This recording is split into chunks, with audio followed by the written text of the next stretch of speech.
What's up, everybody? Welcome back to the Fantasy Files Podcast, the podcast that wastes hours of your life that you are never getting back.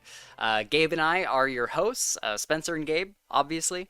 And today we are hanging out and talking about some book recommendations for the fantasy and maybe the sci-fi genre too, if it comes around to that. Today was supposed to be our next Harry Potter episode where we talked about the Order of the Phoenix, but Sam had a bit of an emergency this morning and had to bow out of it. So Gabe and I were, trying to figure out what we can do today, and we came up with this. So hopefully you guys enjoy it. Obviously, Harry Potter is like it's by far the best viewed videos that we have on our channel. They do very, very well. Matter of fact, I think our last episode, I could pull it up. Our last episode I put up, and that was for Goblet of Fire. Mm-hmm. And within 24 hours, it had over 300 views, which is Sweet. very good for what we typically see on our channel. So, Yeah. Gabe and I thought about just doing Order of the Phoenix ourselves, and then we were like, I kind of thought about it a little bit more, and I'm like, I'd rather have Yeah. everybody there Yep. for it. I did too. I was yeah. gonna mention something, but then the immediate next Yeah. text was, "How about we just wait?" Yeah, I was I like, okay, think, cool. yeah, I think that's probably the better plan. Just because there's a certain vibe to the show when we have all three of us Yep. together. So yeah, we wanted to keep that going and keep that consistent across our Harry Potter episodes. Yeah. So that'll Sam brings the light. Yes, exactly. She brings the light. And this episode, I'm probably gonna put it up more or less immediately. And so this weekend, what you guys will see is we're gonna do a live stream with Holly Tinsley, where we also go through Reddit, and we're gonna be looking at Reddit's AITA, which is the Am I the A-hole? And we will be judging people online for fun because they asked for it. So Yep. It's gonna be a good time. yeah, so that'll be great. What's Shad got here? He just said, "What's up? What's up, Shad? What up, Shad? How's it Glad going? to see you." He's always the first in here. Makes me so Yep. happy. Yep. Oh, so yeah, thanks for joining us, guys. And if you'd like to, you can reach out to us on Twitter or Discord, which are linked down in the description. Also, our Patreon is there, which is how Shad is watching this right now because he's a Patreon supporter. And so you can watch all of our stuff live as we record it and communicate with us in the chat if you would like to do so. What else do I have to promote? Like and subscribe, obviously, if you would like to.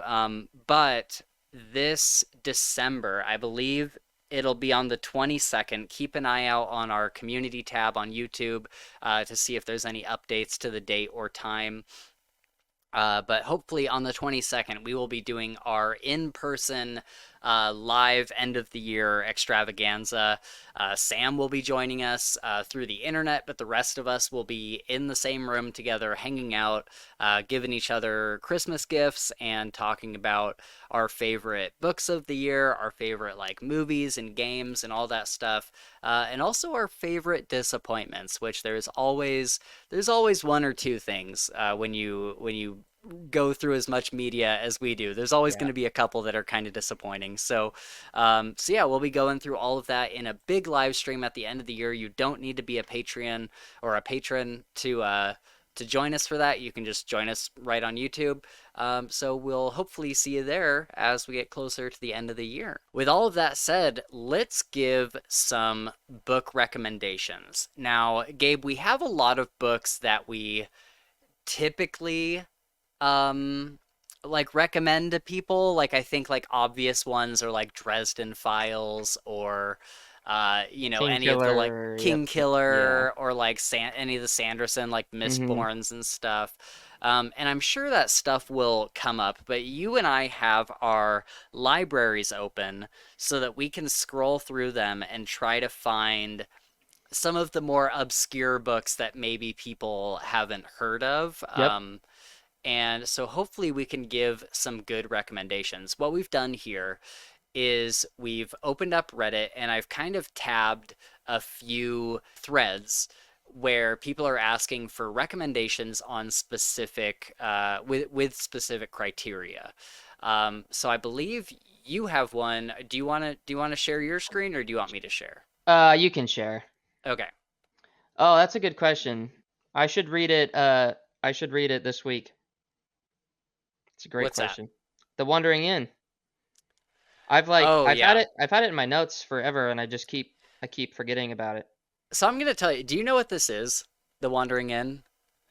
It is. Yeah, kind of. I mean, you've pitched it to me before, so have some other people.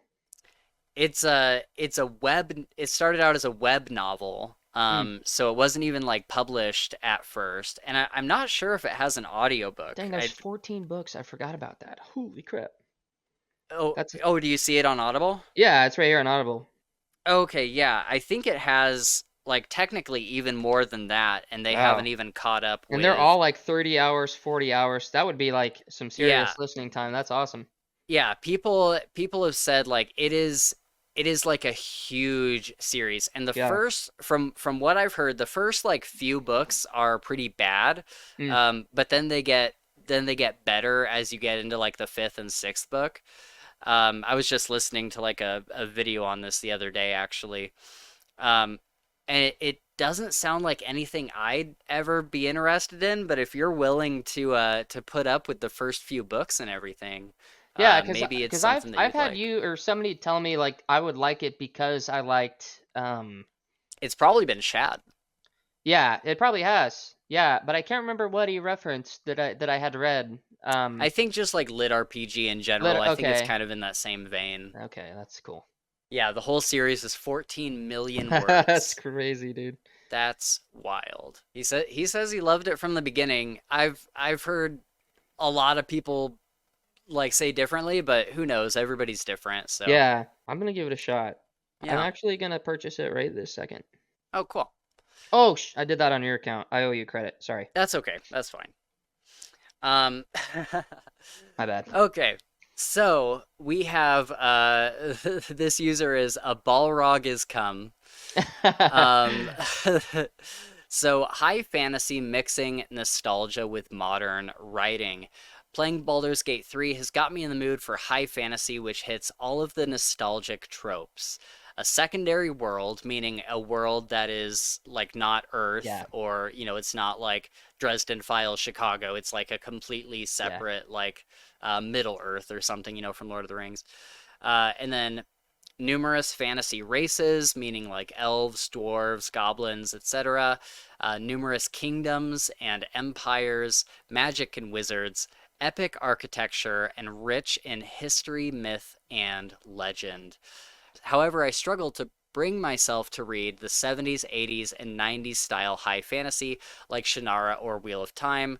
These are often weighed down by tedious writing or exposition dumps, shallow characterization, MacGuffin centered plots, either find the thing or destroy the thing, far too long or too much filler, Lord of the Rings style walking across half a continent quest structure, no women or poorly depicted women. So I'm looking for recommendations of books or series that have the benefits of modern writing, but which still possess the traditional high fantasy nostalgic setting.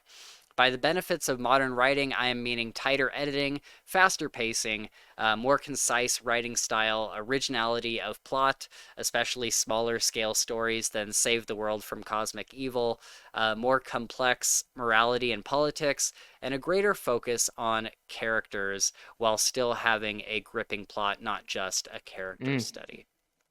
So, this is a really interesting question because I feel like this is something that a lot of people are looking for. I yeah, think you and I, Gabe, we are much more of a modern fantasy reader. Like, you yeah. know what I mean? Like we don't read a lot of the old fantasy. There's a couple that I've gotten into. I've read four books of the Wheel of Time. I liked them, but they definitely, they're old. They definitely are. They definitely have like an older writing style that is not as like tightly edited. And I know people love Wheel of Time, and I love Wheel of Time, but it's just I think it's just a fact that it's an older book and it Yeah. shows its age. Then you have something like Lord of the Rings, which I actually loved. I read the first book, and I'm probably like halfway through the second, and I really loved those. I didn't see any issues with those, but they definitely also have an older style. It's just something you have to go in expecting. And so I think it's completely fair to want those big, like, epic quest fantasies, but look for it in a modern writing style. So do you have anything that springs to mind, Gabe? Kind of, but it's definitely not going to be fleshed out. But I figured we can just, name what we think and then, go through those points and see if yay it does have them or not. But the first thing that popped in my head was Kings of the Wild. Okay, yeah, yeah, And I, definitely. yeah. So I don't know if it's like super high fantasy, but if I remember correctly, it's secondary world. Yeah, There's different races, right? I'm yeah, pretty oh sure. yeah, Yeah. And there's awesome architecture. There's political stuff. It's rich in history. Funny. yeah. Uh, so that was the first thing that popped in my head. Yeah, because they even go to that one big, no spoilers or anything, but they go to like this big city at some Yeah. point, and it's like this big sprawling like Massive. fantasy city, and it's got Yeah. this coliseum where people are fighting, and Yep. so that definitely fits the architecture, and everything else certainly fits. I don't know. I don't know how much it goes into like the history and mythology of the world. I think it's Yeah. pretty light on that. But I think there's everything some else, though, it because don't really, they talk yeah. about, the characters like back when they were, younger? Because isn't Yeah, that kind of the whole point, I guess? So yeah, I guess it's not a lot of world talk about the yeah, world. It's more character focused. exactly. Yeah, Yeah. it's more like the character's history rather than the world's history. Yeah. But we do find out about, like, I think it's when they go to that city, they talk about like how that was in their day, and now the Colosseum aspect of it is like completely different. Like Yeah. now it's this thing where people do it for attention and for show, Yep. and that's because people have stopped going out and questing, and they're doing this arena now instead. Yep. um so there's definitely like a little bit of that, I think, for sure. So now let's look at the negatives. What he said: tedious writing, expedition dump, shallow characterization. Is it a MacGuffin-centered plot? I can't remember. No, I don't. It's not really. I mean, I guess it kind of is, because the whole thing is they're going to save the one guy's daughter. Okay. Yeah. Yeah. Um, and so that's kind of a MacGuffin plot, but I think there's so many interesting things that happen along the way that are not super tropey. Yep. Yep. Um, there's no like magical sword that they're going to like pull out of the stone or whatever. Yeah. Like it's not there's not one like fix all thing that's gonna help them. So I would say yes and no, maybe. Yeah. Um, it's definitely not far too long or too No. much filler. It's a very Yeah. short book. Yep. And the And pacing's really good. yeah, pacing's really good. It uses page count really, really well. Yeah. Um, and then Lord of the Rings style, walking across half a continent. I mean, they are walking across the continent, but it's not like Wheel of Time. You get these big scenes that are just them traveling. Yeah. And that's not really what this book is. Like you don't see a lot of their like walking along the highway. It tells you that they did that, but Yeah. you're not like watching them just walk and walk and walk and walk and Yeah. walk. And then no women or poorly depicted women. It is a very male-centered book, but it shows it shows women in a really great way, I Yep. think. Like I'm forgetting the main character's name, but his wife that's at home, she's like a very loving wife Yep. and mother, and it shows like a just a traditionally like wholesome family. Yep. And so I think that's really cool. And And the she, sequel is yeah, you've read the sequel, haven't yeah, I've you? read the sequel. I Yep. have not. Oh, dang. Yeah, it's awesome, and it is very much woman focused because the sequel follows a Right. woman. But Yeah, it's it's just as following good. his daughter, Yep. right? That they saved. Yeah. Hmm. That's cool. Yeah, so I think that's a good recommendation for this. That's Kings of the Wild by Nicholas Eames. I have two that I was going to recommend that come to mind, and one is the Ember Blade. I think it's called the Oh, Dark Water Legacy. And this is very, people compare it to Lord of the Rings a lot because it's the same kind of thing. They have this sword that's going to save their country and they have to get it to like a specific place. And you have like two characters that are very much like a mirror to like Sam and Frodo. Um, and you have like wizards and elves. Matter of fact, I think the main like love interest of the books is an elf. She's like an elf ranger type character. yep. Um, and then yeah, you got your wizards and all that stuff. There's definitely epic architecture. One of my favorite scenes in the entire book. No spoilers, but they go to like this abandoned um like tower and they're there. I forget why they're there. They have to get something from there. And it is just this sprawling ruin of this ancient like civilization, and there's all these like undead monsters and stuff that they're fighting in there. It's very similar to like a Mordor or something. Um, and it was excellent. It was so great. I cannot recommend them enough. It's the Ember Blade, and then the second book is called the Shadow Casket.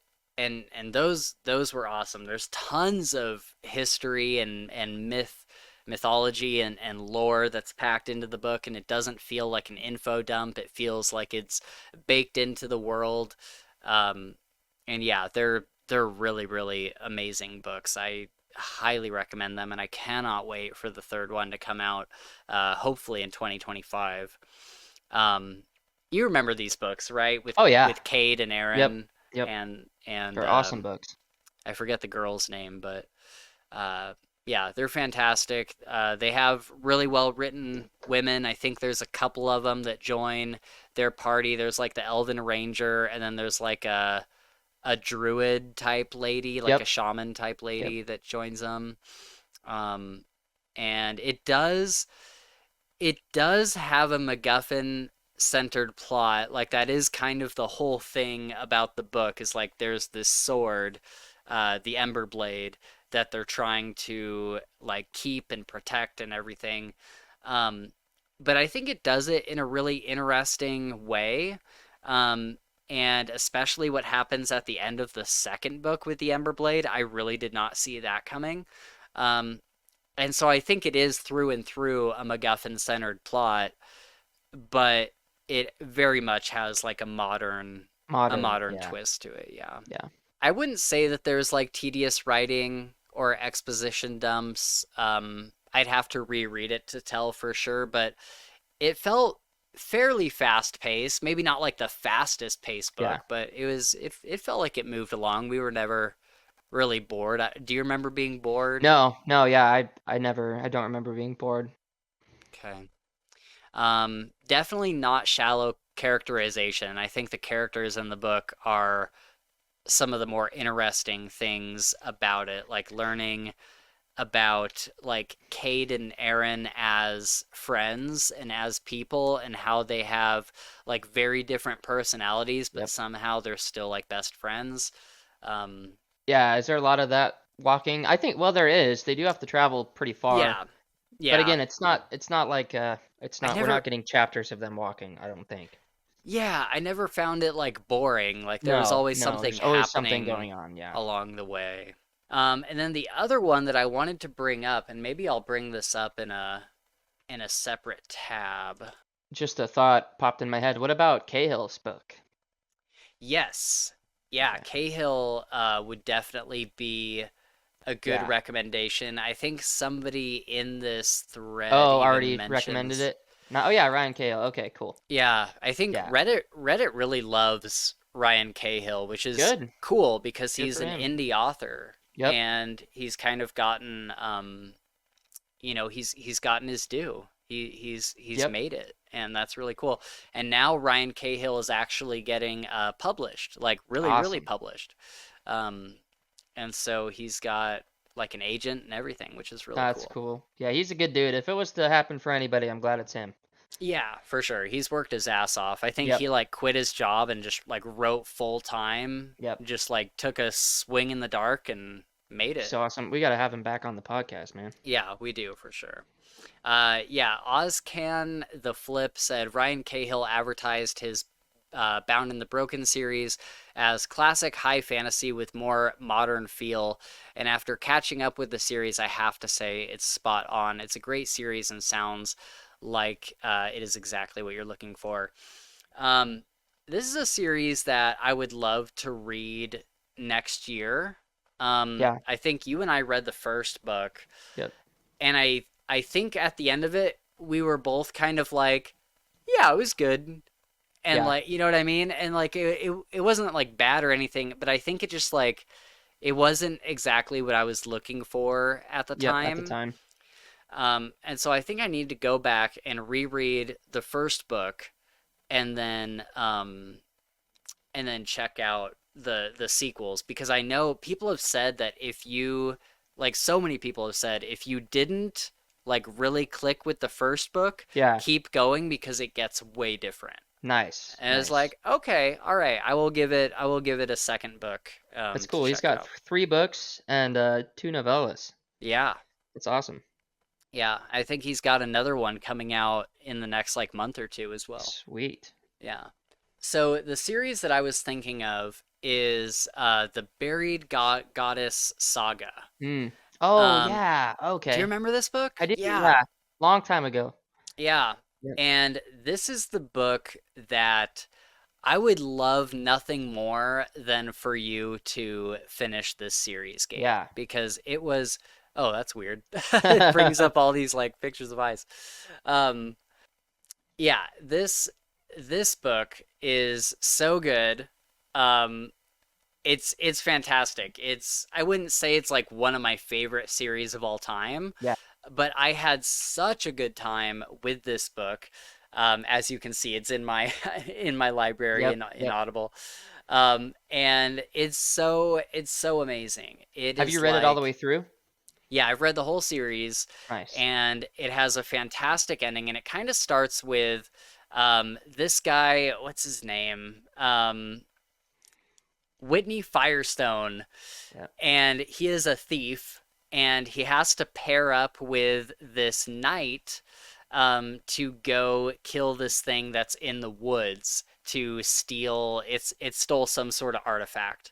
And so Whitney's in jail from stealing something, and this knight comes and finds him, and he's like, "You're my only hope for getting this artifact back." And they're completely opposite Yeah. personalities. Like Whitney is very like funny and sarcastic, and like he's very much a uh what Harrison Ford, what's in Star Wars? Han Oh, Solo. Han Solo. Yeah, he's very much like a Han Solo Yeah. character that like doesn't give a crap about anybody and is just very like flippant, doesn't take anything seriously. And then the knight is like big stick up his ass, Yep. like just very stern. And they like hate each other for most of the book. And then of course with these buddy cop kind of stories, they start to care for each other a bit as the series goes on, and that's always great. And then there's a love interest that comes in later, and she's amazing. I wish I could remember what her name is, but she was like my by far my favorite part of the series. Um, and as the story goes on, it gets more and more epic. There's elves, there's dwarves, there's all sorts of like fantasy creatures that you could think of. and the story just gets bigger and bigger and bigger to where you have like nations that are fighting each other, and Whitney Firestone is mixed up in the middle of it, and so is the knight, and Whitney's like girlfriend that he gets later, she gets mixed up, and she has a really big character arc where she becomes like this really powerful thing. um Is she the and one with so like fire, like really good with fire? yes, yeah, Okay, yeah. yeah. And yeah, she's amazing. I cannot recommend this series enough. I've been due for a reread, and I love it. I love it so much. The audiobooks are really good. Um, who does the let me see, who does the audiobook? Luke Luke Daniels. Daniels, awesome. I Yeah, love Luke Daniels, dude. yeah. He also does the Iron Druid Iron books. Druid, and then another one of the Completionist Chronicles. Oh, cool. Um, and so he's fantastic in doing these audiobooks. Like he does such a good job. So I love that. Um, but yeah, there's a lot of things to love about this series, and I cannot possibly recommend it enough. Like it is so good, and it fits all of these things. If I can make my way back to the tab here. Secondary world, numerous fantasy races, checks numerous kingdoms and empires, especially as you get to like the second, third book. There's like big empires that are all fighting each other and kind of politicking and whatnot. Magic and wizards right from the get go. There's Yep. so much of that. Epic architecture. There's so many cool cities and little villages and towns and stuff. And then there is like a ton of history, myth, and legend, especially as you get into like the third and fourth book. A lot of that plays a huge role in solving like the big problem with the story, the like the big like antagonist type thing.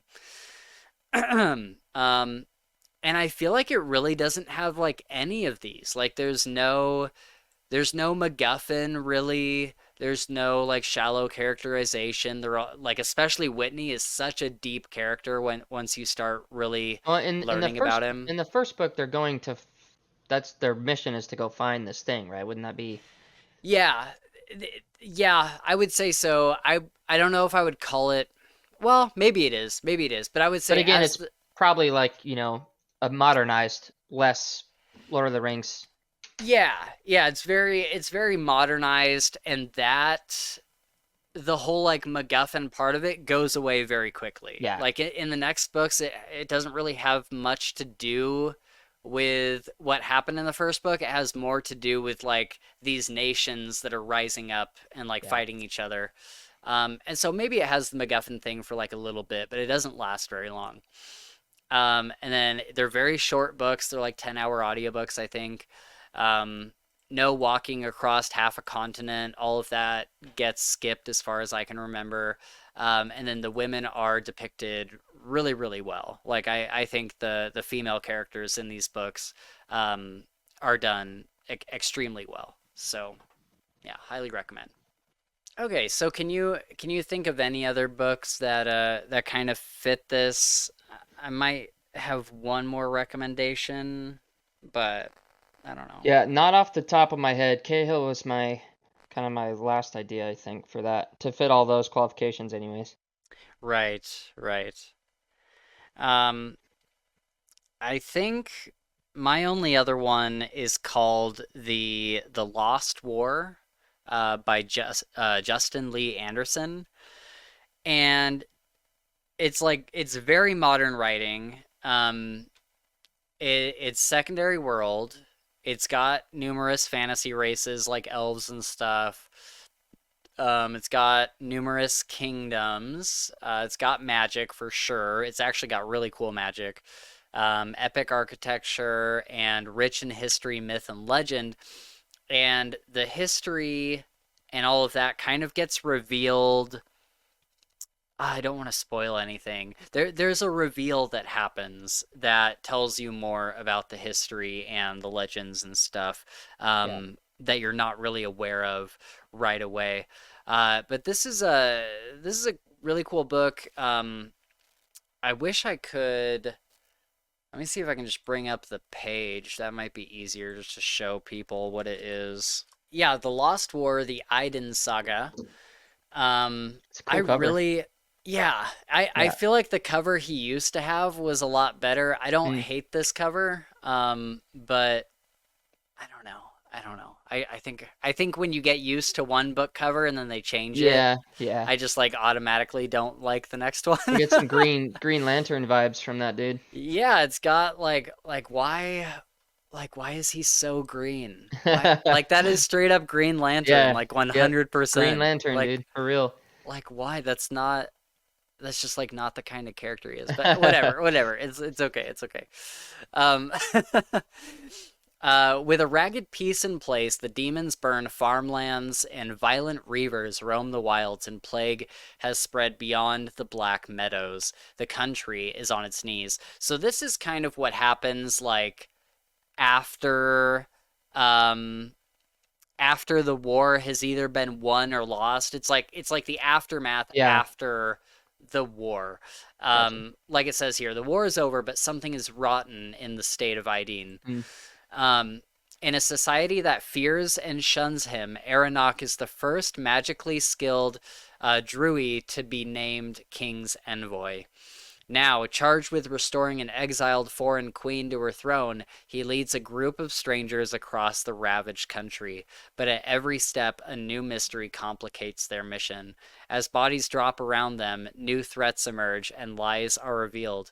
Can Aranok bring his companions together and uncover the conspiracy that threatens the kingdom? Strap in for this twisted fantasy road trip from award-winning author Justin Lee Anderson. And that's exactly this is like a twisted fantasy road trip. That is the perfect explanation because you get to the end of this book and you're like, "What the fuck?" Like, oh, there's like I don't know if people want to know this or not, but there's a pretty big twist that happens at the end of this book. Um, and it's probably one of my more like favorite twists that I've seen Mm. in a fantasy series. And it has all of the criteria that that guy was looking for, but it doesn't have the MacGuffin thing like at all. Like there's Yeah. no MacGuffin whatsoever. Um, there there is like traveling, but it's done at a good pace and it's quick and um but it is just like so interesting. Like the magic is so good. There's so many different kinds of magic and different people can do like very different things. Like there's some people that work with time. There's some people that work with like gravity or whatever. Like it's not just like fire and ice. Like, Yeah. it's like other like really unique magic things. Um and it's really freaking cool. So highly recommend this one. He did come out with a sequel that I started to read, but then I realized I would need to reread the first book to like Yeah. fully understand the sequel because it had been a while. So I'm planning on doing that this next year. As you can see, this one's in my library too. Yep.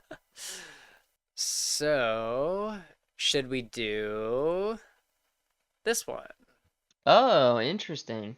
Well, yeah, let's think about this. I'm trying to Okay. think of I feel like all everything I read's got magic in it. So I have a couple recommendations for these. One is The Vagrant. This is a fantasy book about um, this guy who is just known as the Vagrant. He doesn't really have a name, and he's making his way across like a kind of like an apocalyptic wasteland. It's like fantasy mixed with sci-fi. Like there's little like they have like pieces of technology and stuff, but there's not really any like guns or anything. It's all like swords and whatnot. Um, and this guy is making his way across this wasteland with a baby strapped like under his jacket. And he's just trying to make his way through, and he's very good at killing people, and he is completely mute.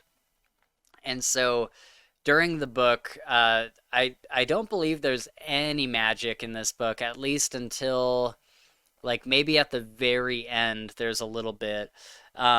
but it's very, very light on the magic or like huge like fantasy elements like dragons and stuff. Um, but the interesting thing about this book is because the main character is mute, you don't really get to know him as someone, you don't get to know him through his words, you get to know him through his actions. So he's not really like a smooth talker, like you just have to because he cannot vocalize anything and you don't have access to his thoughts, you have to just watch what he does with his actions and determine what kind of person he is. Because when you first meet him, you don't know if he's taking this baby to like go sell it to somebody or to like do something bad with it. Like you have no idea what his motivations are. Um, but over the first like half of the book, you start to see, and you don't really know what his mission is either, because you kind of get just dropped into it. Um, and so you have to, over the course of the book, watch his actions and try to determine for yourself what you think he's doing with this baby.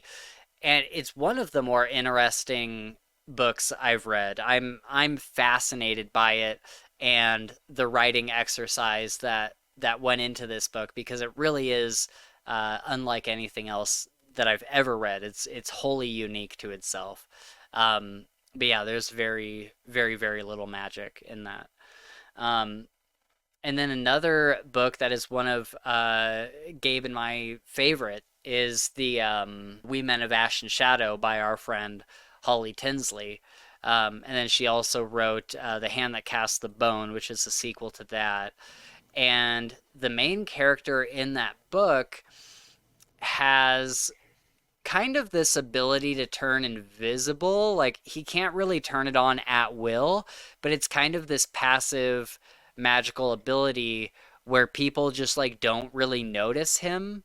And so he can sneak up on them and he's kind of an assassin for like the criminal government that is in the city of Dorsey.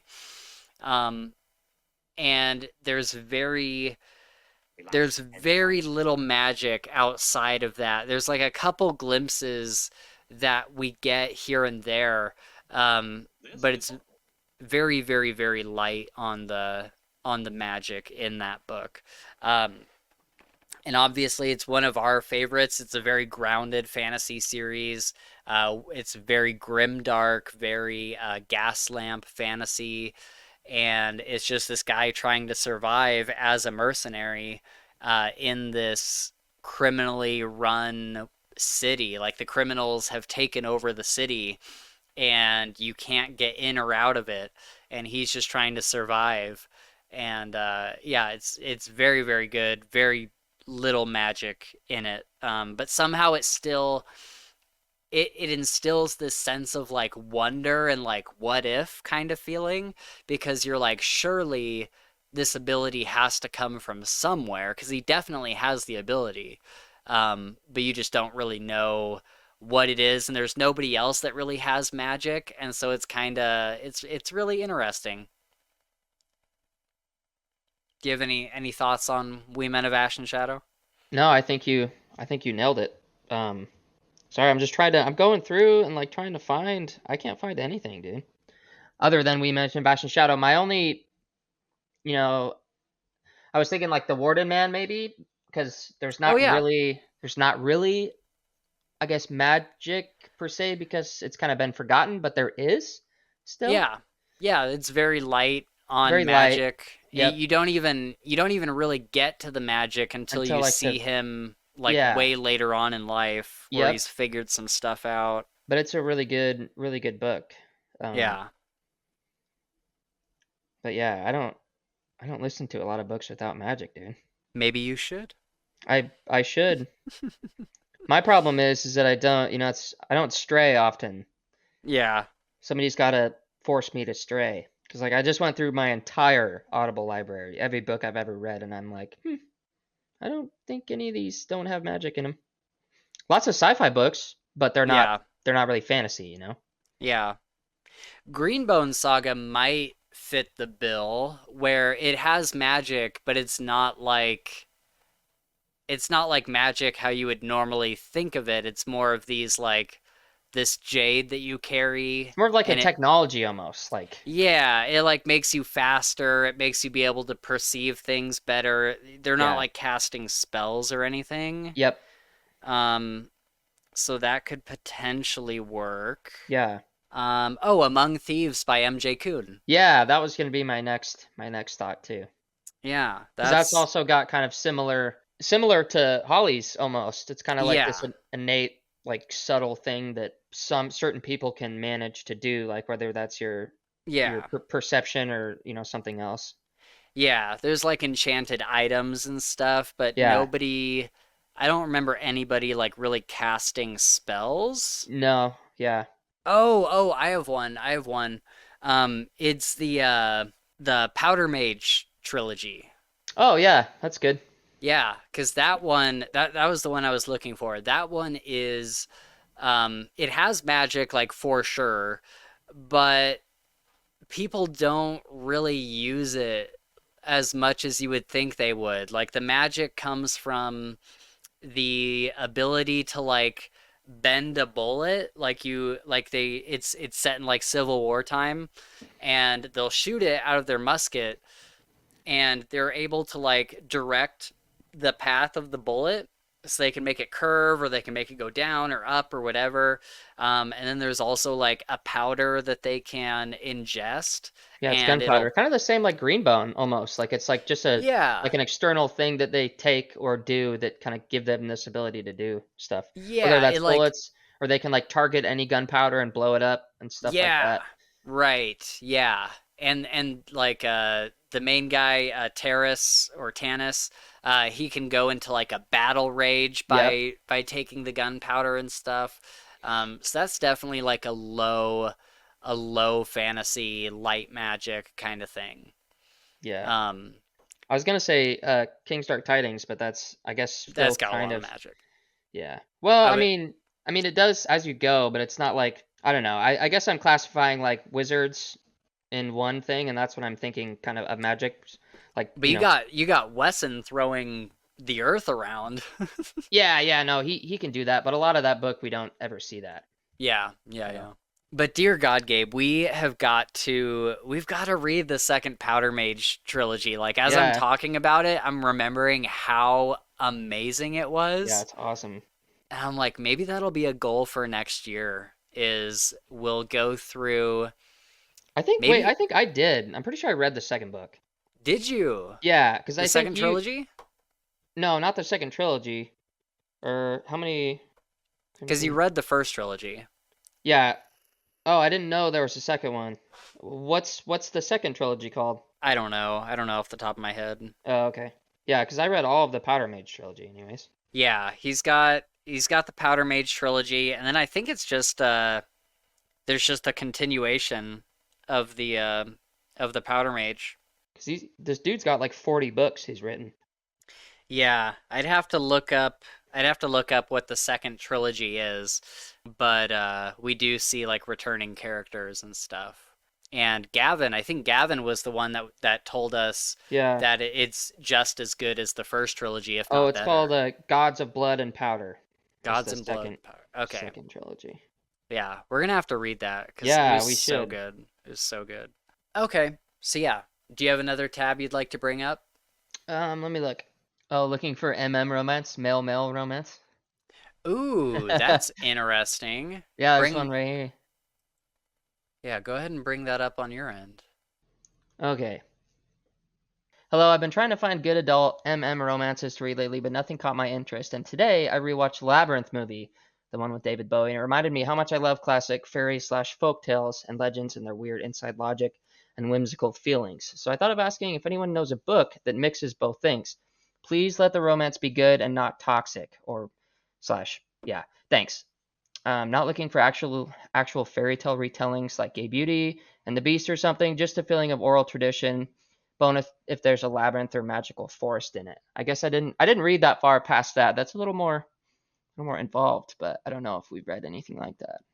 Yeah, but as far as just like gay romance, I Yeah, think Andon Yes. from Greenbone. Yep, Um, definitely. That's a great one. That's a yeah, great one. he's in a male romance. Yep. What else? Um, yeah, what else have we read that has that? I feel like there's been A couple for sure. I think so too. Or I wonder if maybe we'll notice any of these ones that people say. yeah, scroll through it. Yep. Oh, it's not very far. This is a new post, so that's Oh, all we okay. get. So, Of the Wild by E. Wambeam, Mindworks, Force Spirit. A Yield Under Great Persuasion by Alexandra Rowland. Oh, she's got a bunch here. Yeah, I've never heard of any of these ones. Okay. So it's not male romance, but we mentioned MJ Kuhn's Among Thieves series earlier, and that has female romance. Yep. Um, but yeah, I can't think of any other ones off the top of my head that have a male romance. Yeah, I think that was good. You said Greenbone because Yeah. that's like and it's an awesome, it's an incredible romance too. She did a really good job Yeah, they did a really good writing it. job with that, I think. Oh, Legacy of the Brightwash by Crystal Matar. I Um, don't think I ever read that book.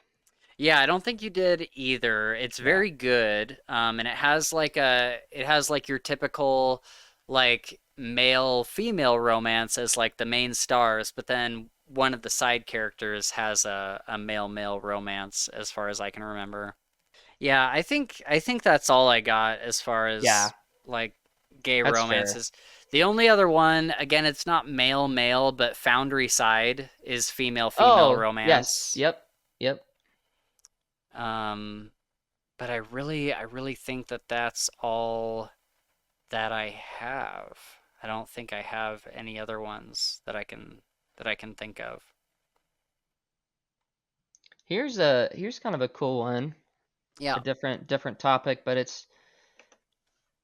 this will be an easier one. Please recommend me some fantasy books based on what I enjoyed as a kid. I haven't read a book in well over 12 years. I'm 30 now. Want to get back into it, and I really enjoy fantasy. As a kid, I remember loving the Eragon series, the Narnia series, and the Wolf Brothers series. Um, Yeah. so that's going to be, I feel like, a little bit easier to kind of to cover. Okay, so Uh, my idea is Ascendant by what is his name? Michael R. Miller. And this is actually heavily inspired by the Eragon books. I have a review for it up on our channel, and I kind of I gave it a little bit of a mixed review. But I do think that if you like the Eragon books, then you're very much going to like Ascendant. I've been meaning to read the second one. And it's this boy that is not meant to have a dragon. Like in this society, only the nobility are able to be dragon riders. And so he's a like dishwasher type boy, and he comes across a dragon age that they are going to feed to another dragon because it has a disability essentially. Like like the shell is broken, the dragon is like, you know, malformed or whatever the term is. yeah. Um, and something's wrong with it. And this boy doesn't want to see this dragon egg. Um, he doesn't want to see it get eaten by the bigger dragon, and so he takes it and he hides it in his room. And this is a major crime. Like Mm, the riffraff of this society is not allowed to have eggs, not yeah. dragon age eggs. Um, and so he keeps it and he cares for it, and for a while it's kind of like a little dog that like Yep. follows him around, this little dragon. Did you read this one, Gabe? I can't. It sounds familiar. Sounds Okay. familiar. It The would have been a long time ago though if I did. Yeah. The dragon ends up being blind, Mm, and and so it's very hard for this dragon to live on its own. Otherwise, it's fairly healthy, except it's very like small. It's a very like tiny dragon. Um, and so early on in the book, he eventually like runs away. He decides that he loves the dragon so much that he's going to leave his family behind and Yeah. he's going to leave his life behind and go take care of this dragon out in the wilderness. And he like raises the dragon and has to learn how to ride it and how to learn even if he even can ride it because it's blind, and so Yep. they have to figure out like a different way for the dragon to like a different way for him to give the dragon instructions like go up or go down or bank Yeah. left or bank right. And so there's this whole training montage that's really great. Um, and there's some people that follow him from the city that want to help him, and it's really good. Like the more I talk about it, the more I want to read the Yeah. next one. Does sound really Um, cool. but yeah, it's a fantastic book. It's called Ascendant by Michael R. Miller. And it's in my library, Gabe, if you ever want to check it Sweet. out. It's genuinely like very fun. I think um, I gave it a mixed review just for like certain aspects. But Yeah. I think overall, if you're looking for something that is like Eragon, Ascendant is probably the obvious choice. Yeah. Awesome. That's cool. Yeah, I was just kind of looking at what other people said, and I think The Bound and the Broken by Ryan Cahill would also fit the bill pretty Yeah. good for this. But then the one I was thinking of was the Summoner series, The Battle Mage by Taran Matharu. Oh, good pick, Yeah, dude. yeah. So it's I feel like it fits right up that alley. I don't think there's any like really big like Aragon sized dragons, um but it's like very similar. The Yeah. whole like thought process of it is cool. Yeah, I think by the third book, his little dragon guy As gets growing big up, enough to ride. yeah, yeah, Because I remember there is some scene where him and the girl are like on the back of the dragon and they're like riding around, but I can't yep. remember if it was his I think dragon or if it was her dragon. no, I think you're right. Yeah, I think you're right. This is another one. It's been, it's probably been 2 years since I've read it, Yeah. maybe a tiny bit more, but I remember loving it. I loved it so much.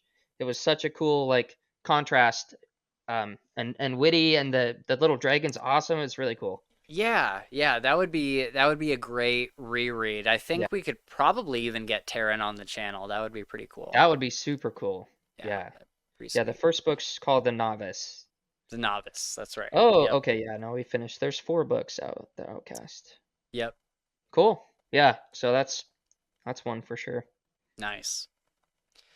Um, yeah, let's see. What did he like as a kid? I haven't read book about 12 years. As a kid, I remember loving Eragon, the Narnia series, and the Wolf The Wolf Brother. Brothers series. What is that? I don't know if I've heard of that before. Yeah, that'd be interesting to look up. As far as something that's like Narnia, um, I mean, what's a series where they go through a portal and go to like another world? There's like the lit RPG stuff, obviously, Yeah, but yeah. That's probably my most. Did you yeah. you look up the Wolf Brothers series, and it just pops up with male erotica No on way, Audible. Yeah, really. on Audible, dude. That's so funny. That's pretty funny. So I That's guess so I funny. don't know, but this is all erotica, so I doubt it's what he was talking about. Yeah. Oh, that's funny. Yeah, I don't know what I could say is similar to Yeah, Narnia would be Narnia. a tough one. I mean, I think the lit RPG is like the obvious answer. What's I was gonna see more? Old Kingdom, Garth Nix, Chronicles of Purden, Oh, Prydain, yeah. Perdain, okay. Yeah. Magician, By Raymond E. Feist. Okay. Spellslinger, Yeah, is that's the one that I've been Books of wanting to read. That Earthsea one's by pretty cool. Harry Potter, obviously. Mm-hmm. Riddle Realm of the Master King. Elderlings, Yeah, Robin Hobb. I don't know if that would be similar to what Mm. he's read. I don't know why they would. Yeah, I think the one I've seen a couple times is the Earthsea series. Yeah, I've been That's wanting to read that. yeah. Cradle. Here's this guy's Oh yeah, yeah, yeah. Cradle. Short books, but there are several. Pure progression fantasy, no numbers. It's true. There's no numbers in that. Arcane Ascension by Andrew Rowe. Right. I feel like have I read that before? Yeah, that's the magic tower where they go up the tower and it's like lit RPG. Okay, yeah. It was your favorite book of like 2021. Yeah, sufficiently advanced magic. Yep, Hmm. yep, yep. Yeah, that's cool. That is a good one. So this is kind of a similar question. I have this one based on my favorites. What books should I put on my wish list? Ooh. My family likes to buy me books for Christmas. I wish mine did. based based on my favorites below, what else would I like? I'm open to long series, standalones, etc. All Sanderson, especially Stormlight. And my Nice. answer for this is always We Break Immortals by Thomas Howard Riley. It's very similar to a Sanderson book, except it's more instead of having like a workman like prose, it's got like I think like a better prose, just like a standard fantasy prose to it. It flows a little bit better. It's got some more life and fluff to the way that it's all written and worded and whatnot. Um, and the magic system is incredible. It is so good. It is so deep. Um, it like the magic system is clearly inspired by something Yeah. that Sanderson would do. So I'd highly recommend that one. It was my favorite book of 2022, I believe, and I just cannot sing its praises enough. Kingstar Tidings, obviously. For the Sanderson one, Well, no, I mean for just he's just saying books like all these, and I feel like yeah, Kingstar Tidings would touch a lot of points, and it's just an yeah, incredible series. yeah. I think you're right. I think there might be a little bit of Sanderson with King's Dark Tidings. There might be a little bit of Malazan with the grim dark nature of Some King's Lies of Dark Locke Tidings. Lamora too, for sure. Kind of Yeah, the heisty behind the scenes, like always something else going on, or three yeah, steps ahead type thing. yeah. Name of the Wind, it's actually kind of funny. The guy that narrates Name of the Wind is also the guy that narrates King's Dark Tidings. Yep. So you're gonna get a great audiobook if you Yeah. decide to check that out. Um, The Last Wish, that's The Witcher. Oh, So that's kind of similar, as in like you have like a badass main yep. character, like just like the super tough guy that is good with a sword and he's like the best at what he does. Um, and so that's kind of similar. Um, Not necessarily fantasy, but I also love mysteries. I've read tons of Agatha Christie and the Stieg Larsson trilogy. I would recommend House of Silk by Anthony Horowitz. Um, it is the first Sherlock Holmes book to be officially canonized by the Sir Conan Doyle estate. Um, Sir Arthur Conan Doyle died, and they didn't canonize. Lots of people have written Sherlock books, but the official estate would not canonize any of them. And then Anthony Horowitz comes along, and they officially recognize his Sherlock books as canon, Mm. and they are very, very good. You know, slight spoiler alert for our end of the year thing, but I I would not be surprised if The House of Silk was on in my top 5 for the year. It Yeah. was incredible. Um, so definitely highly recommend that. He did House of Silk and then another book called Moriarty, which is kind of the sequel to House of Silk. They're not like super connected, but they're both about like Sherlock Holmes. Um, so yeah, highly recommend those. Uh, didn't love the first few Dresden Files books. I can't help you there. Like I don't know, I don't know what to tell you. But if you want something that's kind of like the Dresden Files and like The Witcher, look into the Monster Hunter series by Larry Correa. Um, it's set in like a modern time, like Dresden Files, and he is hunting down supernatural monsters for money. So it's kind of similar, I guess. And then Dresden Files. What else have we read that's like Dresden Files, like those urban fantasy? Yeah, we had a guy on our that big podcast that we hosted with a bunch of people, and Yeah, he wrote one book that was like a it was a mystery, but it was kind of like urban fantasy. yeah, Bloodlines Yeah, by yeah, Peter that. Hartog. Yeah, Yep, Pieces of Eight. Yeah, yeah, yeah. that's Bloodlines another. and Pieces of Eight. Yep, They're good. both. I enjoyed them a lot. I thought they were cool. Yeah, Kind of urban mystery fantasy, or more, I guess, probably more sci-fi, yeah, um, yeah. They but were they were sci-fi, but there was also like elves and wizards and stuff. So like, vampires and stuff like yeah. that. Yeah, So it had a little bit of everything, but yeah, those are very, very good. As for if you're looking for something like Harry Potter, um, I mean, the thing that I would recommend is the Dresden Files because it is so similar to yeah, Harry Potter in a lot of ways. Um, the only other thing I can think to recommend would be um, Art of the Adept, The Choice of Magic, I believe yeah. is the That's a first good one. book. Yep. And that's kind of a coming of age kid learning about magic and how to use magic and everything. Um, I really need to reread those books because Oh yeah, they're awesome, man. I remember They're really really cool liking them. books. Yeah. I don't think I ever read the next one, like the start of the next series Yeah, or whatever. Have you kept up on those? Did he release more of them?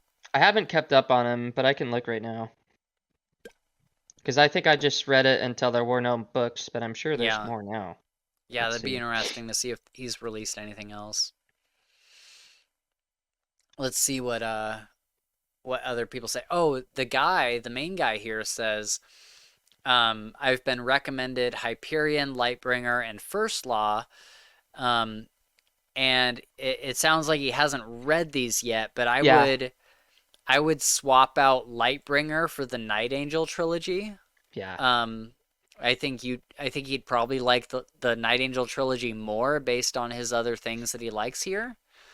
Um, and then the first Law trilogy, I would recommend We Men of Ash and Shadow because it's very, very similar in the way that it's written and the darkness of the world and just how kind of dreary and sad everything is. Um, yeah, I think he'd probably like We Men of Ash and Shadow if he ends up liking the first Law trilogy. Yeah, I think there's just still just 5 books. I can't find Really like a second series anyways. But it looks like he's got like 20 books out, so I would think that that probably is something else. interesting. Yeah, because Or I know Wrath of he. the Storm King. Yeah, okay. It's Wizard Yeah, in Exile and Daughter of the Dragon. Yeah, I've read right. Wizard in Exile, but I have not read Daughter of the Oh, so Dragon. he. Okay, so that is new then, because I remember Wizard in Exile was the only book that he had out to that point, and so now he has Daughter of the Dragon. Daughter of the Dragon, yes. Interesting. Okay, I'm gonna Wrath of have the to read Storm King those. book 2. Yeah, that'll be cool. That'll be super cool. Sweet. Awesome. Oh, actually, hold on. Daughter of the Dragon comes out in 10 days. Oh, sweet. Okay, Yeah. cool. Yep. I wonder if he would like to be on the podcast. What's his Oh, name? that would be so cool. Michael G. Manning. Michael G. Manning. Okay, Yep. I'll have to reach out to him. Yeah, you should. Okay, so this guy says, based on your favorites, you'd probably like The Will of the Many by Ah, James Islington. And I think that's a very good recommendation. Also, Islington's Lycanius trilogy. That's one that I've been meaning to read. yeah. This guy says we have similar tastes. I love most Sanderson stuff, and Agatha Christie is my only non-sci-fi and fantasy author that I read regularly. The Tainted Cup, fantasy murder mystery, Holmes and Watson style, with incredible world building and good pacing. I've heard about the Tainted Cup, and I Hmm. think I have it in my wish list. If it's Nice. very similar to Sherlock Holmes, then I need to read it because that's like my new obsession. Yeah, yeah. uh, Blood Over Brighthaven is a Sanderson-like plot, standalone dark mystery, also incredible. Okay, we Yeah. got some recommendations here. This is cool. Murder at Spindle Manor, fantasy murder mystery, Perot style. So like, what's the one on the train? Murder on the Orient Express. Yeah. That's Yeah. Perot. Steampunk, less serious but very fun and fast-paced, quick reads. Cool fantasy monsters featured prominently. 3 books released so far, with more to come. Gabe, Sweet. we You gotta up our gotta, game a little bit, dude. yeah, we gotta look at these. Murder at At Spindle Spindle Manor. Manor. Dude, you know why I recognize the name The Tainted Cup? Why? It's because it's written by none other than Robert Jackson Bennett of the Foundry Oh, Side trilogy cool. and American Elsewhere. Nice. And so I'm definitely going to get it. I'll probably read it this next week. Sweet. Yeah, that's super cool. And then I checked on Blood Over Brighthaven, I added to my wish list, and then Murder at Spindle Manor. Yeah. It looks like it doesn't have an audiobook, which is kind of Oh, a bummer. yeah, So that's a bummer. yeah, this guy says if you like Sanderson, you'll also like Brian McClellan. I guess that is kind of Yeah. the obvious choice because Brian McClellan, if you don't know, he's actually a student of Brandon Sanderson's. Like in real life, he is a student of Brandon Sanderson. Oh, that's cool. Um, and so he learned everything he knows from him. Nice. So yeah, like this guy said, he's a protege of Sanderson, and you can tell he learned a lot from him. Yeah. Nice.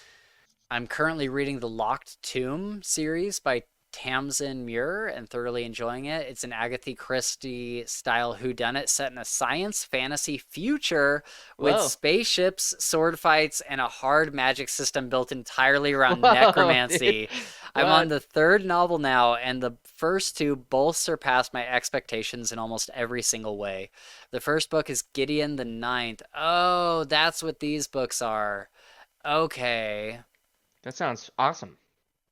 The Locked Tomb. Okay, Gideon the Ninth. I did not know that's what this series is. Okay, I've heard about that series. Interesting. Interesting. For the guy that asked about gay romances, I think that's what Gideon the Ninth is like, primarily gay romance. Oh, Um, yeah, the Prison Healer trilogy by Lynette Noni. That's actually my friend Nova that pops in from time to time. yeah. That's one of her favorite books is The Oh, Prison sweet. Healer. One Dark Window by Rachel Gillig. Six of Crows. Red Queen series. Okay. Okay. All right, shall we move on to another thread? Let's do it. Your best it is not what it looks like scenes. Oh, I've been watching Modern Family, and what it gets right is the miscommunication trope. I heard that many people don't like the miscommunication trope and that most authors don't get it right. So in the books you've read, which it is, so in the books you've read, which it is not what it looks like scenes, which it is not what you look like scenes you loved. Okay, that's a hard sentence to say. Um, so there might be some minor spoilers in here, but in King's Dark Tidings, there is a huge miscommunication trope where Rezkin, after leaving the tower that he's grown up in his entire life, he's had no real meaningful access with the outside world, and so he doesn't know what certain words mean really. Um, and he meets up with this girl and this guy, Tam and Frisha, and they call him a friend. And he doesn't know what the word friend means. And so he thinks that they are operatives, like secret operatives, that are giving him a code word saying, we're on your team. Like, we're going to be investigating all of this together. And so he assumes it's like this secret organization. And they're just like, no, they're just like normal people. They're like, no, we're your friends or whatever. yeah. And so he does not understand that at all. And then him and Frisha kind of get into this like romance that he doesn't understand in the At all. slightest. and there's this whole like she thinks that they're like in love with each other and that they're like boyfriend and girlfriend, and he doesn't know what any of these terms mean. And so that is my favorite. It's not what it looks like scenes. That was a good one. Yeah, that whole most of that series is a lot of miscommunication Yeah, or just Reskin not understanding like social lingo. cues, Yeah, lingo. social Yeah, cues and lingo. yep. Yeah, And taking things literally when it was sarcasm or yeah, or something. yeah, just being like a metaphor or something. Yeah, yeah, yeah, yeah. I know The there's other a one, couple oh, good. good scenes, and I don't know if I could pinpoint them. Maybe a couple, but like in the Dresden Files, Yeah, there's a couple times where Harry's like, "Nope, I'm not doing what you think I'm doing, not at all," yep. and people don't believe him for the most part until they see what's going on. Yeah, like we were just talking about in Cold Days, what or maybe it's Skin Game, and when Butters sees him, I'm gonna keep this very Yes. light so I don't Yeah. spoil too much. But when Butters sees him, Harry wakes up out of a he got damaged and he like blacked out, and when he wakes up, he's like telling Butters that he needs to resolve a debt, and that is a characteristic of one of the bad guys in the series. And so Butters is like, dude, you wake up out of this sleep and you say that you have to resolve this debt, and that sounds very much like these other people that you've been spending a lot of time with, and I kind of think you're going on to the dark side. Yep. And so that's a good one.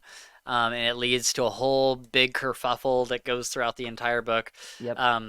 And then the other one is also in Skin Game when Harry is having a dream about a certain lady, and she like, but we don't know it's a dream, and she like comes into his room and she like sits on him, and she's like, it's been too long, like both of us are super horny, like let's just do Yep. this. And he's like, okay, let's do it. And so they start to have sex, and then like the dream like turns into a nightmare, and he's like, oh my god, and then he like wakes up. And as the audience, like we thought it was really happening. Yep. We're like, finally these two are getting together. But it's all like this nightmare that he's having. Yep. So that's a good one as well. Another the island I feel like is the Dresden and his island are a big miscommunication to most people. Yes, yeah, I think Like people, Rashid. yeah, Yep.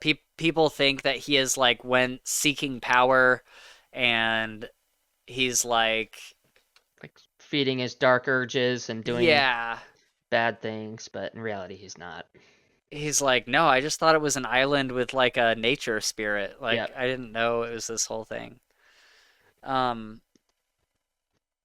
yeah, I'm trying to think what else it's not what it looks like. I mean, we just read Order of the Phoenix, Harry Potter's Order of the Phoenix, and Dumbledore is ignoring Harry for most of the book. Um, and as a reader and as Harry, you think it's like you think that Dumbledore is either upset with him or is treating him a certain way because of reasons. But then at the end of the book, you find out exactly why he's been doing it. And it's because that Voldemort has had access to Harry's mind, and Dumbledore didn't. He figured if Voldemort is looking through Harry's eyes and seeing the world through him, he does not want to give Harry any preferential treatment Yeah. because he doesn't want Voldemort to know that he loves Harry. Yeah. Because then Voldemort would attack that relationship even more and try to use that relationship. Yep. So that's another one that I think is pretty good. Okay. Your favorite fantasy antagonists who are arguably not villains, just antagonists. So villains that are not like when you learn, like they seem evil from the outside, but then when you get to know them a little bit more, you're like, oh, I understand like why they're doing, like they're not like a villain, they just happen to be opposed to the protagonist, if that makes sense. So do you think like Marcone would fit, or is he Yeah, still kind of a villain? No, yeah, Marcone was my obvious Okay. answer. That Yeah, was the yeah. one where I was like, yep, Marcone, like the more you learn about him, the more you learn, in my opinion, he's not like actually a villain. Like he has like very, very good reasons for the things that he does. And I think that if the story was from his perspective, you would see like Harry as the villain. Like you wouldn't see Yeah. Marcone as the like you would see Harry as like a cop that is always on Marcone's Yep. ass and like trying to Yep. get in the way. Yep. And you would see Marcone as like this justified, like morally gray character. Yeah. Um and so like I just think the more we learn about Marcone, the more I love him. Like, Yep. Yep. So, Yeah, seeing Marcone's heart is always really cool. yeah. She mentioned down here too, Mata. I thought that was Yes. that was a good choice. Yeah. Because it I almost think fits the same bill, exactly what you were just saying. Like if we were to see the book from her yeah. perspective from the start, it would be the same thing. The Green Bones are the one that are, I mean, whatever. Yeah. I can't remember what their family name is. The Calls Yeah, the are, Call Clan. Yeah. you know, are the ones that are intruding on her and this and that. Yeah. Yeah, No Peak is the Call Clan No and then peak. Yeah, yeah, Aitmadas is the Mountain Clan. yeah, yeah, Um and yeah, I totally agree. I think if we saw the story from Aitmata's point of view, um she would be certainly morally gray, but it would be the Call Clan that is the antagonist. I think both of them are just they just have different goals and they're opposed, but yeah, they're not like villains. Like yeah. they're not like trying to get everyone to like bow down to them or Yep, anything like that. yep. Neil Schusterman's book. Why am I cannot remember the Scythe. name of it. Thank you, Scythe. Like Robert Goddard, possibly, although he is pretty evil. Yeah, he's Um, kind of evil. yeah, but I think there's some people in there that are like, Yeah, like Scythe Rand. yeah, Like yep, she's not evil. Like she doesn't enjoy just like mass murdering people. yeah. She She like she's just believes in what, or yeah, go ahead. she's just in love with Goddard. Like Yeah, she like truly loves Goddard yeah, like as a person and wants to be at his side. And so she's kind of fallen in with this crew and we see her throughout the books. She becomes more and more potentially likable. Like she does some really bad things, yeah, but you understand her more as the series goes on yeah. for sure, for sure. Let's see. I would say also the Fallen Blade series by Kelly McCullough. There's what's his name? Keto. I forget his name, but there's this guy that used to be the main character's mentor, Kiro maybe, and he he's looked at as like this very like evil person who like turned traitor to this order of assassins and now he's working for the big bad guys. And the more I would say the more you learn about him, the more you realize that he never really turned tail in the first place. Like he Mm, never turned coat in the first place. Um, but it really seems that way sometimes. Like sometimes you look at him and there's no way I can possibly excuse what he did. And yeah, then you learn more and you're like, "Oh, I actually kind of can." Like yeah, I can excuse what he did because of like this reason or this reason and yep, like he's had like a master plan this whole time. And so that's one of the cooler um that's probably one of my like favorite examples of this thing where you think you are like so sure yep, that somebody is a villain and then you get to the end and you realize that they are not really. Like it's yeah. so good. It's so good. What about and it's been a long time since I've read this, but the Bone Shard Daughter, isn't the king kind of like, I can't remember if he's like actually evil or just Ooh. like reclusive and weird, but not really a bad guy per se. but I think everybody thinks he's a bad guy because certain things happen that he just doesn't, like do anything about. Yeah, I think you're right. It has been a long time since I've read that book, and that is something that's on the roster for our next year podcast Yeah. is to go through all the Bone Shard Daughter books. Because I think it is that way where nothing is super like black and white. Like Yeah. it's not so cut and dry. Yeah. Yeah. Also with the Lost War, the book I mentioned earlier by Justin Lee Anderson, that's another one where the person that you think is the antagonist might not really be the antagonist. Like for Mm, most of the book, you are so certain that this person is an antagonist, and then you yeah. find out like maybe they have their reasons. Maybe they have their reasons. Yeah. Um, and then also spoilers for Mistborn. If you don't want to hear this, just like skip ahead like 30 seconds or so, or like a minute ahead or something. But the Lord Ruler, uh, Mm, he seems like a very, very yeah. bad guy. And the more that you learn about him, the more you realize that he was just trying to protect the planet. Like he was Yeah, trying that's to right. Yep. like he didn't have all of the knowledge necessary in order to do it well, but Yep. everything he was doing was trying to protect his people and Yep. the rest of the people on the planet of Yep. Scadrial. That's a good one. Yeah. Should we see what some of these people Sure. say? Yeah. Gollum. Yeah, Gollum is an interesting one.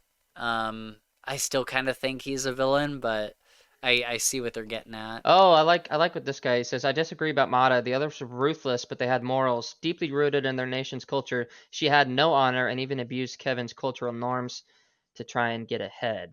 I guess Mm, I guess that's fair. yeah. Yeah. Yeah, but I think I don't know. I think that But I don't. I Yeah, I think she just had to be kind of ruthless, like in yeah, order to do. I You think know. so too. And I think that she did have morals, especially if you read Jade Shards or whatever the most recent Yeah. Yeah. novella was. You see a thing from her point of view, and like I think like she has morals. They're just different than Yeah. the Call clan. Yep. Um, and I think what he means here is KCON. K-Con. Yeah. Autocorrect probably got him on that Yep. one. Yep. uh, but I think like she abused KCON's cultural norms. I think No Peak did that as Yeah. well, just in a Yep. different way. Yeah. Like, Yeah. That's fair. Yeah. yeah, I think Everybody. they all There's a do lot that. of They all use gray the system. gray morality and cheat a little bit of cheating coming from everybody. That's for sure. Yeah, yeah. I don't want to remove this spoiler because I do want to read Perdido Street Okay, Station. that's fine. Um, but this one, I saw this earlier. This guy says, "You mean the guy who took over an entire country and made them worship him like a god?" And this person says, "What are you talking about? Not only is Ait not a guy, nothing of the sort you mention happens either." And I wonder if this guy was thinking of like someone from Avatar, The Last Airbender or something, Oh, because it's kind of a similar name to some of the yeah. people in that show. Oh, I yeah, thought like that was Aang and stuff. Yeah, like yeah. yeah, or like someone from like the Fire Nation or something. That's so funny. And he didn't respond. Yeah. I don't know that name from the Wheel of Time. David Gemmell. Ooh, L from Death Note. All right. Yes, that is such a good one. Where Yeah, he's an that's awesome. antagonist, but he's not a villain. Yep. Like, Yep. if anything, the guy we're following Is is the the villain. villain. Yeah, Yeah, yeah. yeah.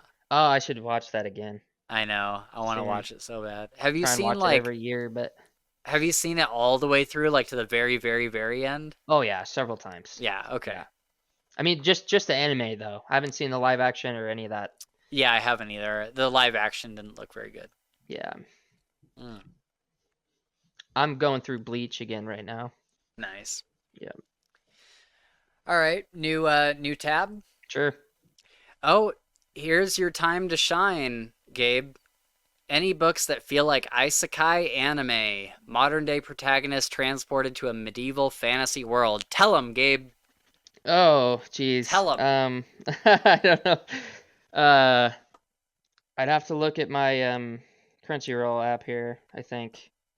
Well, I mean, obviously, He Who Fights with Monsters, The Land, all those Oh, oh, books. oh, sorry. I was thinking he wanted other animes. My bad. No, no, Um, books that feel like that. yeah, yeah. Medieval though, no. He Who Fights with the Monsters, definitely not medieval. Well, Yeah, it is. They yeah. use How far have you swords how and how daggers. far have you gotten? I think I've started the second book. Okay. Yeah, so there is some of that. There's a big chunk where it's not that. I guess that's all I'll say. But okay, so that's one. The Land for sure. Yeah, Um, that's easy. Also Cradle. Well, no, Cradle hasn't been transported. Yeah, those yeah, two. The Land, He Who Fights with Monsters. Um, The Completionist Chronicles, another good one. yeah. Really good one. So tell the people what those are about briefly. Uh, the Completionist Chronicles is about a military guy. He's fighting in a war in the Middle East. um, and he gets badly damaged by an IED. He makes it Mm, back to the States and he's paralyzed from the neck down. So he can't move. He can't, do anything other than move his eyes and yeah, talk. And so one of his buddies that was also in the military, since he was out in a coma for a long time, since quit the military and started working for this R&D technology firm thing. And he approached him with an offer saying, kind of a full dive, just like uh, SAO, I SAO. guess. Yeah, Yep. So like a capsule that he could go in and basically, jump to this fantasy world that is certainly medieval. yeah, Um, it's definitely lit RPG, so there's a lot of like numbers and leveling up and experience and all that stuff. So if you don't like that, you're not gonna like probably two of my things here. right. But then he gets there and he becomes this kind of really like subtly powerful ritualist, which nobody else in the world is a ritualist. So it's kind of this cool thing where he's exploring, what being a ritualist means, because everybody else just uses magic like a spell that you get, like, ice bolt or something. Hmm. But his magic is kind of more based around like doing rituals to empower certain things or make the world change in a certain way, blah blah blah. Yeah. So that's cool. I think there's like 11 or 12 books out. I just finished it. It's really good. um and The Land, Spencer doesn't like it. Very similar. It's a game that a guy got basically he chose to get sucked into it, Hmm. transported to a world where he is kind of all alone, and he figures out, meets some people, and he kind of claims the right to be the owner of this town that he starts building. And a lot of the series is him building up this town, finding people, monsters, orcs, and whatever to come join his township. Yeah. Lots of cool fighting, lots of lore, lots of magic. And then He Who Fights with Monsters is probably the lesser of the lit RPG ones. It kind of Hmm. kind of is lit RPG for like a little bit, parts of it, but it's similar, same thing. Guy gets sucked into, teleported to a medieval fantasy world. Just got to figure out what's going on, figure out what this magic is, how to survive. That's by far my favorite one. Spencer knows that. Yeah. Yeah. And I actually enjoyed it quite a bit too. I'm notoriously not a fan of lit RPG. But I read He Who Fights with Monsters for Gabe, and I'm gonna continue to read the series. And once I was able to get past all of the, you gained like Yeah, 1200 experience points and this stat goes up and this stat goes up and this stat, once I was able to like get past that, I was like, okay, I'm having fun with this. Like the yeah, main character is fun, his friends are fun, yep. and it was mostly a good time. You probably um met them all, like Farah. You met Farah and yeah, everybody else. Yeah, it's cool. It gets yeah, so much better. I can't wait for you to read book 3, dude. yeah, I'm going to fairly soon here. I'm going to get Yeah, through the second book. Something I noticed that was kind of weird is the second book wasn't on like either of our accounts. I was like, how did that happen? I thought Yeah, maybe it's you returned it probably or something. yeah, I think it's probably when I was doing my returning streak, Yeah. before they shut me down. Oh, okay, okay. Yeah, so I do have one recommendation for this, and I'm really surprised that Gabe hasn't read it. And it's called Doomsday Patrol, and it's this group of Marines that gets they're in like modern day, they're in like Iraq basically, and they are like doing their missions, and they go out into like this wilderness area, and they're going down like this long, long road through all these like trees and like canyons and stuff. And then they get out, and all of a sudden they're like, they keep driving and keep driving and keep driving. And they're like, where are we? Like, what is this? We don't recognize any of this. Hmm. And they keep going, and they find like these gruesome, like bat like monsters that are like these like pig bat monsters Whoa. that are like running after them, and then there's like these really gruesome like chimpanzee type monsters that are like vicious that are chasing after them. And they're like, what is this? This is crazy. And it takes them a while to come to the conclusion that they are not in their world Hmm. anymore. And they get this cool little companion that's like this little almost like this little cat person, like this little savage cat Yeah, bipedal little Malk. thing. Yeah. And so she joins them. She becomes a cool character. But they are military guys with like fully automatic Yeah. assault rifles in this fantasy medieval setting, Whoa. where like nobody else has guns. Like they have these guns, but What happens if they the run out of ammo? exactly, yeah. What happens if they run out of ammo? So they have to be like very careful with how much ammo they use. Yeah. They do find a way to temporarily make some ammo, Oh, okay. but you find out that that's not like doable Sustainable. long Yeah. term. Yeah. Yeah. So yeah, it was a very, very fun book. I think it did have Is it a standalone? no, it's part of a series. Hmm. I think there's two audiobooks out now. I've been meaning to read the second one. The only thing is that I think it does have some like very light culture war politics Hmm. things in it, but it's not like left leaning, it's more like right leaning. And so like the main character, he's like he meets like this native lady out there. She's like this hot Aztec chick, and they like start a romance, but he's like she's like trying to have sex with him, and he's like, no, well, we can't have sex until we're married, we can't have sex until we're married. Hmm. And she's like, what? And she like doesn't understand this because it's Yeah. not part of her like customs or Culture. Yep. anything. And so I just thought it was kind of weird to like force that into a book. There's like a lot of things that are kind of like that, Hmm. where I'm like, okay, this is obviously like pretty right leaning. Yeah. um and I don't really like any politics in my books, like whether Yeah. it's right or left. I don't like any of them. Yeah. So that was kind of a bummer, but for the most part the book was very fun. Like it was very good. It was just awesome to see these Marines with like M4s in a fantasy setting where they're That just is like cool. mowing down hordes of zombies and stuff. Yep. Like it's pretty sick. That is cool. Um and so then yeah, there's periods of times where they do run out of ammo, and they have to improvise with other weapons, and they ride these there's like these giant like ostrich type birds Haha, that cool. they ride around. And so it's very fun. It's called Doomsday Recon. I forget who the authors are. It's one of those books where there's like two authors, one of which is the guy from Galaxy's Edge. Um, Ah, and I think Jason.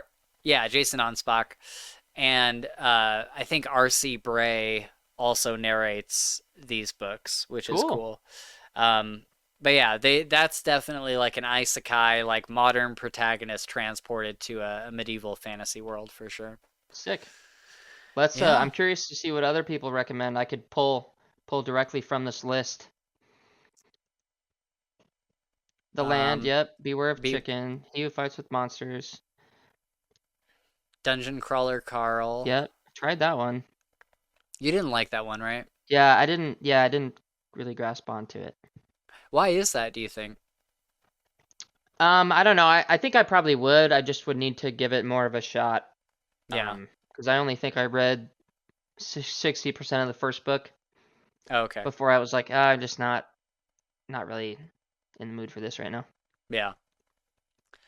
Yeah, there's not too many Yeah. replies. It's kind of all the stuff that you would think of. Yeah. This guy says Narnia, which I guess is fair. Yeah. Um, but Yeah. He Who yeah, Fights with Monsters for sure. yeah, that's probably the best one Yeah. that I've found as far as like lit RPG stuff goes. All right, well, shall we wrap it up there, Yeah. Gabe? Let's do it. All right. Well, that was fun. I'm glad that we had a little bit Yeah. of time to look through some of these, and we're gonna have a lot of fun next week with Holly when we do our "Am I the A-hole" Yep. live stream. That'll My be favorite super Reddit cool. area. Yep, that'll be fun. And yeah, it's kind of a bummer that we didn't get to do Harry Potter today because I did so much research for it this week. Yeah. That's all right though. I'm But gonna reread it. are you? Yeah, reread it and watch the movie probably a couple times. Yeah. Give me lots of Yeah. time to do that. Cool. All right, guys. Well, thank you for hanging out with us. Hopefully, you're coming away from this with some good recommendations. You have some books that you can pick up. I know we even added a couple to our Yep. wish list to check out. I'm definitely going to listen to The Tainted Grail this next week because that sounds like exactly what I'm in the mood for right now. Yeah, we're super excited to keep going. We're going to have Harry Potter coming up pretty soon, and we're going to have the next Stormlight Archive pretty soon, which will be Oathbringer. And then after that, we'll probably be pretty close to our end of the year wrap-up thing. Yep. And when we get to that, we'll talk more about some of the series that we're going to do next year. So stay tuned for that. Thank you so much for joining us. Remember that our links are in the description, Twitter, Discord, Patreon, if you would like to check out our episodes live as we record them, just like Shad Zaman does. And he hangs out in the chat and talks with us, and there's some other people that do too. So if you'd like early access, that is the best way to support us. But yeah, thank you guys so much for hanging out, and we will see you on the next episode of the Fantasy Files podcast. Goodbye, everybody.